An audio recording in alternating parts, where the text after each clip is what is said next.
Mentari senja mulai merangkak turun di balik gunung Welirang, menyelimuti hutan Lali Jiwo, dengan bayangan panjang.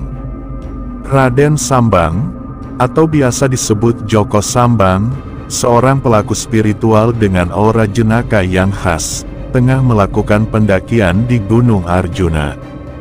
Tujuannya bukan sekadar mencapai puncak, tetapi memperdalam spiritualitas, di tengah mistisnya hutan Lali Jiwo. Ia berjalan dengan langkah ringan, tongkat kayu di tangannya, lebih seperti teman setia, daripada alat bantu. Joko Sambang, dengan langkah ringan dan senyum khasnya, memasuki hutan. Ia membawa tongkat kayu, dan sebuah tas kecil, berisi bekal dan beberapa benda unik. Petualangan spiritualnya dimulai.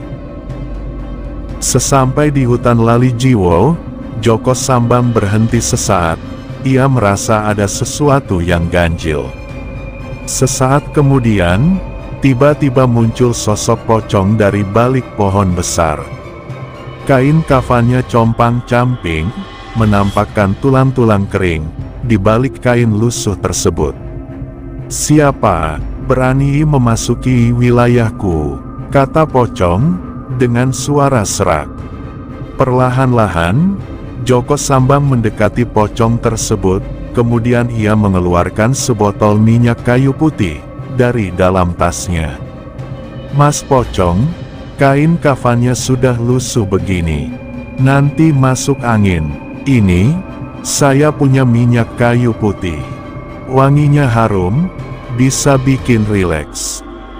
Saya olesi ya," kata Joko Sambang. Dengan lembut Joko Sambang mengolesi sedikit minyak kayu putih pada kain kafan pocong tersebut.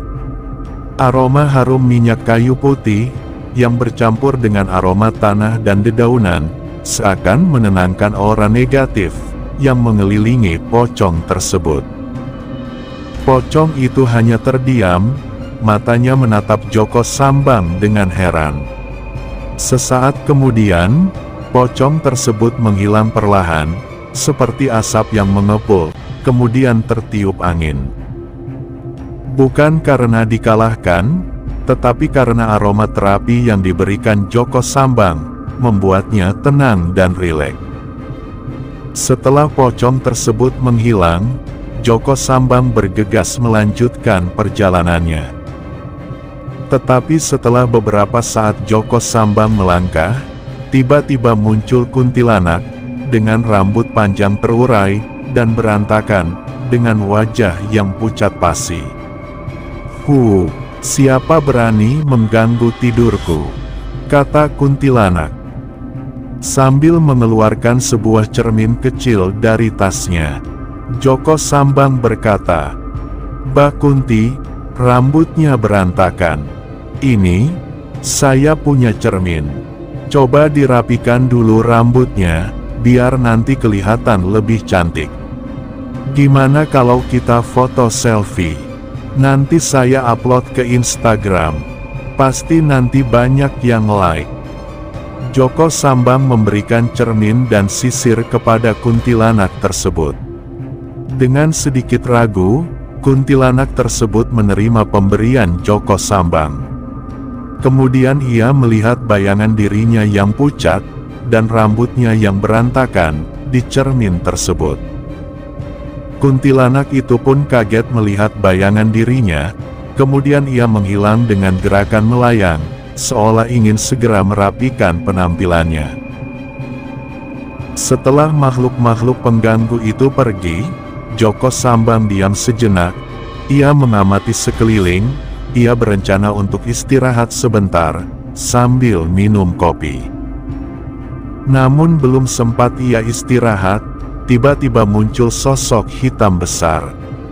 Sosok itu adalah genderuwo, dengan tubuh besar dan berbulu, dengan mata merah menyala. "Berani sekali kau mengganggu kedamaianku," kata genderuwo dengan suara menggelegar. Dengan santai Joko Sambang mengeluarkan sebuah pisang goreng, dan secangkir kopi hangat dari tasnya. "Mas Genderuwo, mau makan pisang goreng? Ini masih hangat. Saya juga bawa kopi tubruk. Mau?" kata Joko Sambang.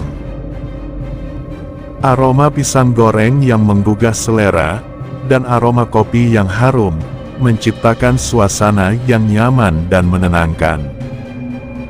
Genderuwo, yang dikenal sebagai makhluk yang galak, tergoda oleh aroma makanan tersebut. Ia menerima pisang goreng dan kopi dari Joko Sambang, lalu menghilang dengan gerakan cepat, seolah ingin segera menikmati hidangan tersebut. Joko Sambang tidak menggunakan kekuatan gaib, melainkan kebaikan, kecerdasan, dan humornya untuk meredakan aura negatif makhluk-makhluk tersebut. Ia menciptakan suasana yang nyaman dan menenangkan, sehingga makhluk-makhluk itu pergi menghilang. Bukan karena dikalahkan, tetapi karena merasa tenang dan nyaman. Setelah berhasil menenangkan pocong, kuntilanak, dan genderuwo dengan cara-cara uniknya, Joko Sambang kemudian melanjutkan pendakiannya ke puncak Gunung Arjuna. Hutan Lali Jiwo, yang sebelumnya terasa mencekam, kini terasa lebih damai. Udara terasa lebih segar, dan kicauan burung terdengar lebih merdu. Joko Sambang merasa aura mistis di sekitarnya berangsur-angsur memudar, diganti oleh ketenangan dan kedamaian. Sesekali ia masih mendengar suara-suara aneh, namun ia tak lagi merasa takut. Ia malah bergumam, mungkin mereka lagi latihan vokal, atau kayaknya mereka lagi reuni. Ia menanggapi semua hal tersebut dengan santai dan jenaka. Setibanya di puncak, Joko Sambang menikmati pemandangan matahari terbenam yang spektakuler. Cahaya jingga membasahi langit, melukis panorama alam yang indah. Ia merasa semua perjuangannya terbayar lunas. Bukan hanya mencapai puncak gunung, tetapi juga mencapai puncak pemahaman akan kekuatan kebaikan, kecerdasan, dan humor, dalam menghadapi hal-hal yang dianggap mistis dan menakutkan. Di puncak tersebut, Joko Sambang melakukan meditasi. Ia merenungkan pengalamannya di hutan Lali Jiwo. Ia menyadari bahwa kekuatan gaib bukanlah satu-satunya kekuatan yang ada di dunia ini.